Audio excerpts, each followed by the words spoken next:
Advogados e advogadas e ouvintes, sejam bem-vindos a mais um episódio aqui do podcast da OAB. É um prazer tê-los conosco para a gente conversar um pouquinho sobre a Comissão de Direito Tributário e também sobre temas desse aspecto. E hoje nós estamos aqui como ouvinte e conversador e mediador o Dr. Alisson Dressler, que é vice-presidente da Comissão de Direito Tributário, e eu, presidente, Otávio Taube Tureta. Então nós vamos tratar hoje sobre temas específicos dessa comissão. E eu gostaria de começar aí, Alisson, passando a palavra para a gente trocar um bate-papo sobre esses temas que a gente fala do âmbito tributário e também comentar um pouco sobre a nossa Comissão de Direito Tributário. E aí, o que me diz para a gente iniciar essa conversa? Tudo bem, Otávio? Como tudo, vai? Tudo certo. Então, Otávio, a gente está vivendo um cenário bastante mutativo, né, do direito tributário. Eu acho que há muito tempo, né, se falava em reforma tributária e tal, mas acho que agora finalmente chegou o momento, né, já está aprovado aí e tal, então acho que temos vários assuntos aí para debater, para engrandecer aí o nosso podcast. Aproveitando o gancho já, Otávio, eu acho que a gente pode apresentar um pouco para os nossos ouvintes, né, nesse contexto do cenário tributário brasileiro. Então, a gente tem após a promulgação aí, né, da emenda constitucional 132 de 2023, a gente está vivendo um cenário de muitas mudanças, né, tributárias. Então, eu queria um pouco da sua opinião sobre esse panorama e tal, principalmente sobre a ótica de segurança jurídica do contribuinte. É um tema muito interessante para a gente debater aqui, porque a reforma tributária ela sempre foi buscada pelos governos, né? Se a gente for fazer uma análise histórica da reforma tributária mesmo, foram em torno de 7 tentativas de reforma pós-Constituição de 88. Sim. E se a gente for fazer uma análise histórica mais visando ao antes da promulgação da Constituição, nós tivemos algumas tentativas para a gente buscar aquela consolidação do IVA, né, que é o imposto muito utilizado no mundo todo. Então, quando a gente fala nesse aspecto, a gente vê a importância da reforma tributária para hoje para trazer uma simplicidade e evitar que a gente tenha talvez futuras contextualizações do âmbito de interpretação legislativa. Mas a gente sabe que isso talvez não é o que veio com base nessa emenda constitucional. Sim. E acredito que foi, sim, um grande avanço, né? A emenda constitucional trouxe um novo sistema que vai buscar simplicidade, vai buscar transparência e cooperação junto às agências e os contribuintes. Mas vamos ver os próximos capítulos aí desse cenário, né? Sim. Muita coisa para acontecer. Sim. E nesse sentido, Otávio, na sua visão, quais que seriam os principais pontos aí que os advogados eles precisam ter de atenção com relação, pelo menos ao que a gente já tem até o momento de informações sobre a reforma? A gente que atua na área, a gente sabe o quão complexo isso, né? Principalmente pelo fato de que o direito tributário ele já é uma matéria extremamente mutativa, né? Extremamente complexa. Então, nós estamos a todo momento tendo que estudar. Sim. E no sistema atual, isso já é muito complexo. Existem mais de 470 mil normas tributárias editadas e agora a gente vai ter um novo sistema tributário. Então, acredito que o advogado ele vai precisar buscar estar sempre atento a essas mudanças, né? A gente vai ter um impacto muito grande nesse processo de transição. Sim. É um processo de transição de basicamente 7 anos, né? Que a gente vai ter trabalhando com 2 sistemas tributários ao mesmo tempo. Exato. E aí gera toda a complexidade. Um sistema que a gente já tem. Já muito complexo, muito complexo. E com um sistema novo que está por vir, que até agora a gente não tem nada, muito incerto. O que a gente tem hoje, se a gente for analisar, doutor, a emenda constitucional, que foi aprovada e promulgada. Nós vamos ter a Lei Complementar 214 de 2025, que foi publicada agora em janeiro, salvo engano. Então, basicamente, são essas 2 normas que a gente tem para regulamentar, vou dizer assim, de forma bem conservadora, 10% do nosso novo sistema tributário. Exato. Porque a Lei Complementar 214, ela traz uma base da regulamentação da reforma tributária e, de forma bem breve, sobre a regulamentação da nova contribuição que foi criada para substituir o PIS e COFINS, que é a CBS. Mas IBS, imposto seletivo, toda a estrutura administrativa, fazendária, fiscalização, isso não está criado através da lei complementar. Sim. E sim daquele projeto de lei que a gente está aguardando o julgamento, a votação, né, na Câmara dos Deputados e no Congresso de modo geral. Já há algum tempo, né? Já há algum tempo. Nós estamos falando aí pelo menos quase um ano Sim. de análises e reanálises, né? E de um sistema que começa a valer já no próximo ano, né? Então, Janeiro, nós temos menos de 30 dias dia aí. 1º de janeiro, a gente já tem, pela Constituição Federal, a gente já teria a previsibilidade de cobrar CBS e IBS. Perfeito. E a gente praticamente está no escuro. Exatamente. Faltando o quê? Menos de 30 dias? Exato. E aí a gente tem a cobrança, talvez, de um tributo que nem possa ser cobrado. Claro Sim. que tem muitos ainda. Acredito que eles não vão iniciar a cobrança do IBS sem a regulamentação, né? Sim. Mas é uma complexidade que o advogado vai ter que estar atento no Sim. dia a dia acompanhando. Um bom exemplo que a gente tem disso, se a gente for olhar, é que toda a estruturação da nota fiscal ela vai ser alterada. E ela precisa ser modificada para atender esse novo sistema. E a Receita ela trouxe uma base através de uma resolução de como que esse layout tem que ser e determinou que esse layout já tinha que acontecer a partir de janeiro de 2026, dia Sim. 1º de janeiro. E agora, recentemente, né, ela já falou, opa, acho que não vai dar tempo para todo mundo se adequar e já jogou a validação dessa nota um pouco mais para frente. Sim. Então, isso mostra esse momento atual de complexidade que o advogado vai ter que se adaptar, Sim. né, para poder orientar da forma mais assertiva o seu cliente. Até mesmo pela nossa falta de clareza nesse momento, né? Porque não há um direcionamento muito claro aí por parte de forma política e até fazendária sobre como vão se dar os próximos capítulos dessa... Sem sombra de dúvidas, sem sombra de dúvidas. Aproveitando o contexto, doutor, com relação aos benefícios fiscais, tá? Isso acho que é uma questão que veio muito em voga, né, com relação à reforma, porque como ela alterou todo o sistema de tributação sobre o consumo, os benefícios fiscais são hoje um conteúdo muito debatido, né? Uhum. Porque há uma certa dúvida sobre se vão ser mantidos, como que vai ficar. Então, eu gostaria de entender um pouco o seu posicionamento sobre como ficam esses benefícios e até sobre a questão do fim da guerra fiscal. É interessante até trazer um pouco o assunto um pouco antes, né, doutor Alisson, porque quando a gente fala dessa reforma tributária, em especial essa da emenda 132 de 23, Uhum. ela trata de uma reforma tributária sobre o consumo. Exato. Né? Então, quando a gente fala em uma reforma sobre consumo, o que nós vamos estar falando aqui em modo geral? PIS, COFINS, ICMS, ISS, eventualmente o IF Seguros e IPI. Essa é a base principal da nossa tributação sobre o consumo. Então, nada se fala em imposto de renda, contribuição social, né? Eventualmente INSS, imposto de renda da pessoa física, que é um outro tema de reforma tributária que aconteceu, só que é uma reforma tributária da pessoa física. Sim. Mas não está vinculada à reforma principal que a gente trata aqui hoje, que é a reforma do consumo. E aí, quando a gente traz isso relacionado aos benefícios fiscais, nós temos benefícios fiscais em todos os âmbitos, né? Desde o âmbito do consumo, então nós temos benefícios fiscais de PIS, COFINS, ICMS, benefícios fiscais de ISS, mas a gente também tem benefícios fiscais no âmbito da renda. Exato. Imposto de renda, contribuição social da pessoa jurídica. Então, o que a gente vê analisando o contexto com os benefícios fiscais e a reforma tributária? Como nós vamos ter esse processo de transição, onde que, a partir de 2026, a gente começa a ter a incidência desses novos tributos, que é a CBS e o IBS, e no decorrer dos anos, até 2033, vai haver uma substituição, onde então não vai existir mais PIS, COFINS, IPI e o ICMS e ISS. Uhum. Então, o que a gente pode analisar com relação a isso? Que conforme o PIS e COFINS e o ICMS e o ISS vão acabando, os benefícios vão acabar com eles. Sim. Porque essas previsões legais que nós temos hoje são vinculadas a esses tributos que existem hoje, que estão regulamentadas na lei e na norma que existe para esses tributos. Né?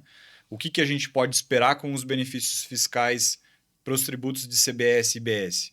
Aí é incerto, porque depende de uma regulamentação, depende de um caráter político, de um caráter econômico do Estado, analisar se vai fazer sentido ou não. O que a gente já viu, pelo menos com a Lei Complementar 214 de 2025, é que já tem alguns segmentos que são beneficiados em razão desse impacto que a reforma traria.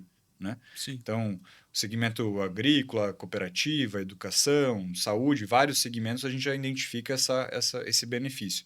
Seja via alíquota zero, redução de base, entre aspas, entre outros, né? Então, vai depender muito dessa vinculação do que o cenário econômico-político depende para o futuro. Sim. Isso falando em âmbito de benefícios fiscais do consumo. Sim. Mas nada impede, que nem eu comentei antes, sobre os benefícios fiscais que já existem sobre imposto de renda e contribuição social, por exemplo. Sim. Sudene, benefícios que a gente nem pode tratar, né?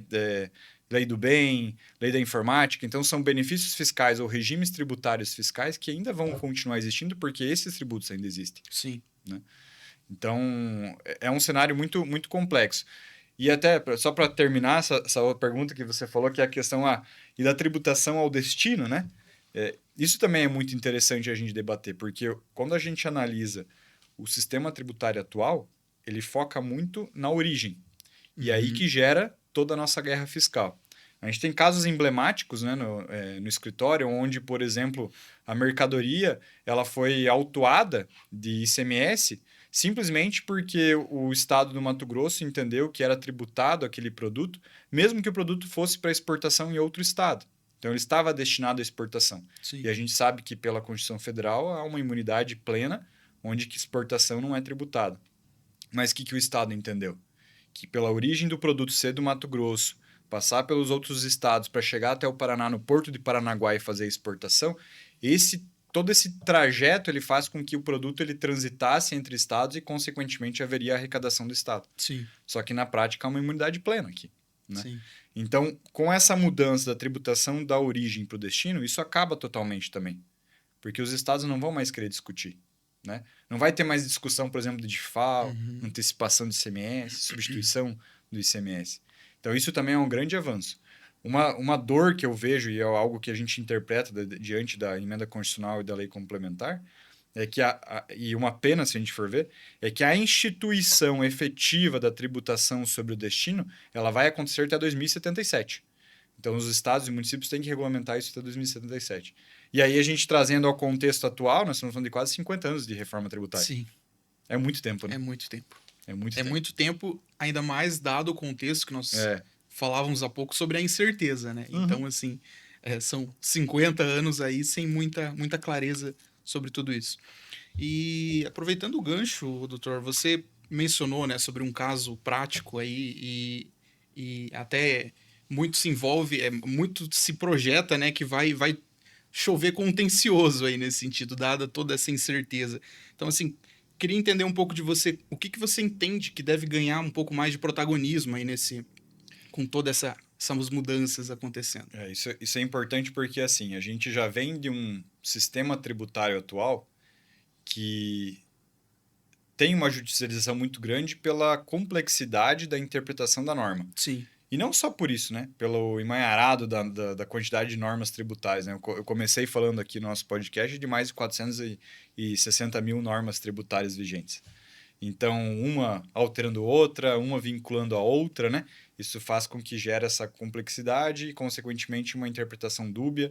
Aí já traz toda a jurisprudência em conjunto. Sim. Então, a gente já vem com essa visão como advogados, né? Pensando na melhor eficiência tributária para o cliente com segurança jurídica, Sim. muitas vezes buscando um contencioso para evitar a tributação, né? Ou afastar a tributação em uma interpretação errônea que a gente entende que a Receita ou o Fisco possa dar.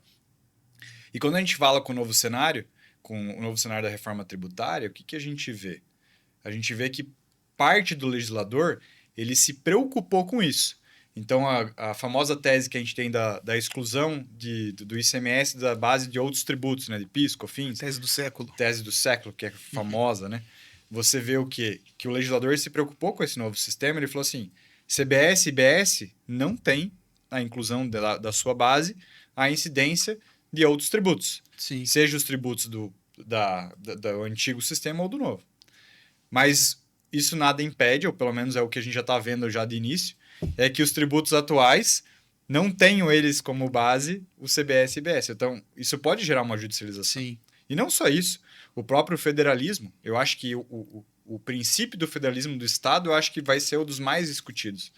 Porque quando a gente fala em análise de Constituição Federal, o federalismo ele foi constituído para dar autonomia aos estados e os municípios e à União a administrarem as suas contas públicas, a sua arrecadação, a sua destinação desses recursos. E quando a gente tem nessa nova reforma tributária, onde que a União, os estados e os municípios têm uma competência compartilhada, e quando eu falo em competência, o que é competência? É a possibilidade ou a necessidade de instituir, modificar, extinguir tributos, Sim. tendo que então passar por um aval de todos os entes federativos e travando muitas vezes o processo administrativo, o processo de gestão do município, do estado. Sim. Isso com certeza pode gerar judicialização. E inúmeros outros casos que a gente já consegue visualizar, né? Então, o que eu posso dizer? Vai haver uma redução da judicialização?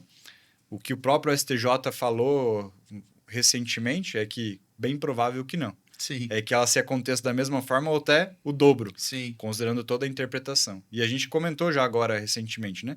Nós estamos passando por um processo de transição de reforma tributária onde que a gente não tem normas. Sim.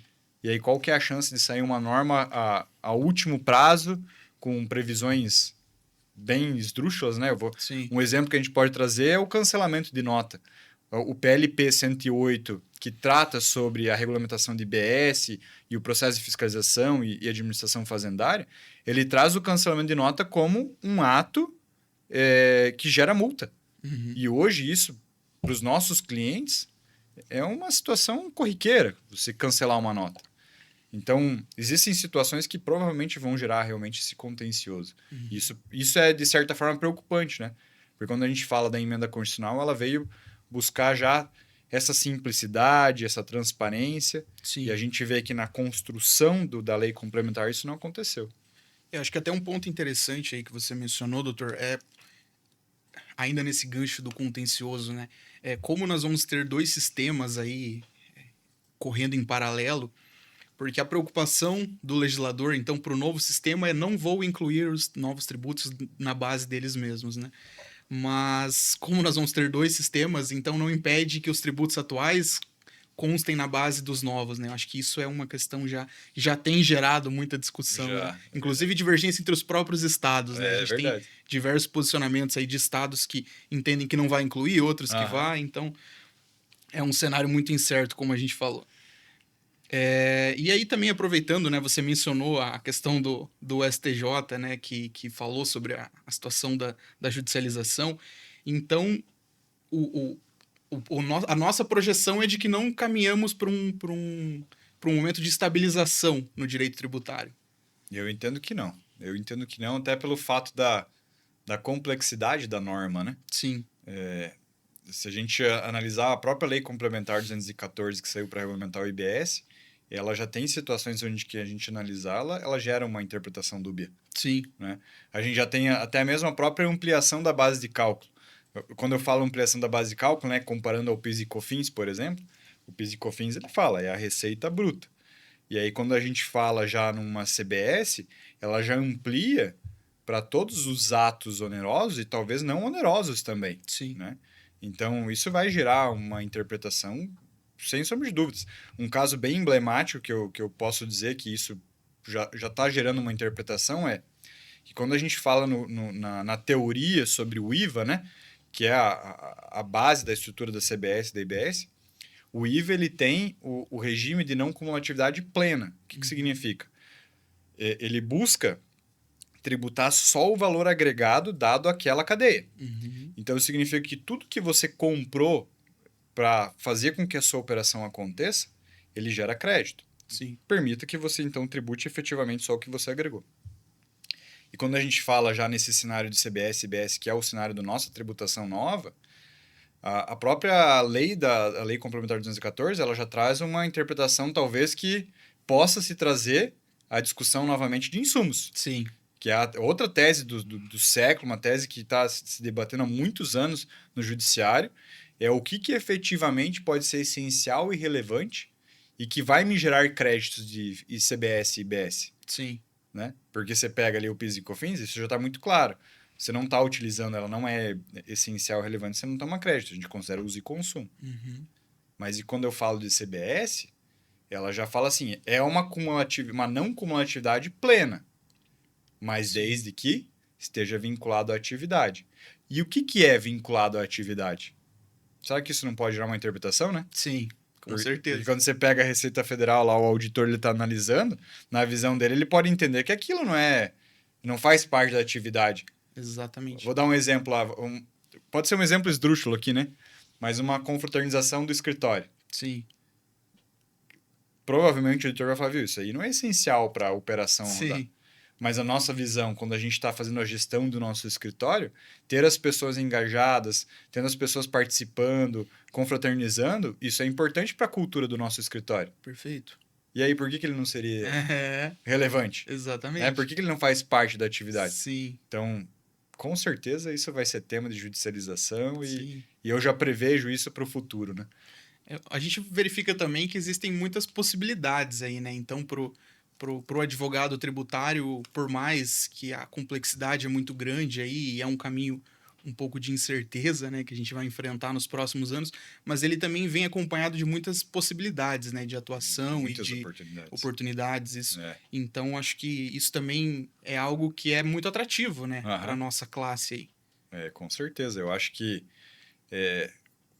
no âmbito do direito tributário, eu acho que ele sempre foi uma das áreas que mais trouxe oportunidade para o advogado, né? E ainda mais o advogado dinâmico que a gente pode falar. Sim. Porque o direito tributário, ele está envolvido com todas as áreas. É uma operação que você faz via contrato que vai ter impacto tributário. É uma operação que você faz de venda que vai ter impacto tributário. Sim. É uma doação, enfim. Todo e qualquer cenário, se você for ver, que a gente pode discutir aqui, pode gerar uma tributação, né? Exatamente. Então, aquele advogado dinâmico, aquele advogado que consegue visualizar de forma não só jurídica, mas também numa visão mais ampla no âmbito de mundo, entender isso, entender esse contexto, entender esse setor e principalmente alinhar isso com outras áreas, né? Por exemplo, a contabilidade, a administração, a economia, isso faz com que você tenha a possibilidade de você trabalhar de forma muito tranquila e que com certeza vai gerar oportunidade para qualquer advogado que esteja nessa visão e nesse segmento. Isso sem sombra de dúvidas. Perfeito. E na sua visão, doutor, você como um advogado aí já com mais de 10 anos de experiência na área, né? Qual que seria a sua recomendação aí para os jovens advogados, o pessoal que está iniciando nessa carreira da advocacia tributária, dada toda essa complexidade, todo esse cenário que a gente vem conversando, para se manter atualizado, para se buscar atento a essas oportunidades? Qual que seria um caminho aí a ser seguido? Isso é uma pergunta bem, bem interessante, porque eu fui professor, docente por alguns anos, 3 anos de docência, na matéria de direito tributário. E eu sempre falava para os meus alunos assim, quem decidir seguir para o direito tributário, saiba que você vai estudar muito mais que qualquer outra área. Isso é fato. Porque o direito você nunca para de estudar. Sim. Você sempre tem que estar se atualizando, buscando, mas o direito tributário você tem que se exigir um pouco mais. Mas algo que eu posso trazer como dica quando você buscar essa área, é você tentar se enturmar sobre esse tema, participar das comissões, como a nossa Comissão de Direito Tributário, fazer networking, buscar sempre estar atualizado com o segmento, né, com o setor. Então, muitas coisas que eu falo isso mesmo até para minha esposa. Se você abrir o meu Instagram hoje, meu Instagram não vai ter vídeo de cachorrinho, nada. O que a gente vai ter lá é tema tributário. Eu estou seguindo as principais referências de âmbito de direito tributário, de âmbito da contabilidade tributária, buscando conhecimento. Sim. Eu tenho uma revista que eu acompanho, que é a Valor Econômico, que está toda hora trazendo informações legislativas tributárias. Tem revistas jurídicas tributárias, Conjur, Jota, entre outros, que a gente tem que estar acompanhando para a gente estar por dentro. Então, acho que essa dinamicidade, essa vontade e, principalmente, estar vinculado todo dia com o segmento vai fazer com que você seja um profissional diferenciado, sem sombra de dúvidas. Perfeito. E nesse gancho da comissão, doutor, qual o papel você acha que aqui a gente pode destacar da comissão, até no apoio ao jovem advogado, o pessoal que está iniciando, ou até mesmo aquela pessoa que está já há mais tempo, mas está buscando um pouco mais de interatividade, de participar mais, né? Então, eu queria que você trouxesse um pouco na sua visão aí a importância da comissão aí e como que o pessoal também pode fazer para tá mais próximo, né?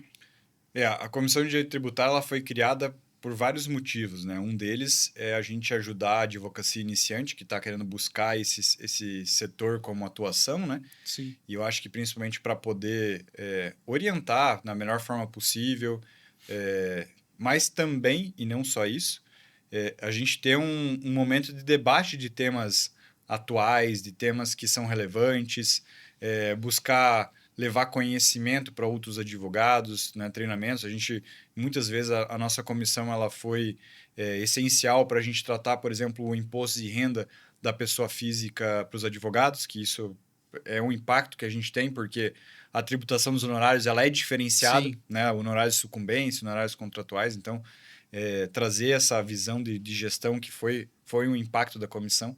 Então, eu acredito que a comissão ela é essencial para isso. E também é alinhado com o que eu falei antes sobre as oportunidades, né? Sim. É você fazer o relacionamento, o networking, entender como o colega atua, às vezes trocar, fazer o que a gente chama de benchmarking, né? Sim. Trocar ideias, pensar, poxa, como é que você está atuando aqui, como é que você está atuando ali, consegue me dar uma dica, né? O que você acha disso? Então, esse relacionamento ele também é muito importante, porque no fundo a OAB é isso, né?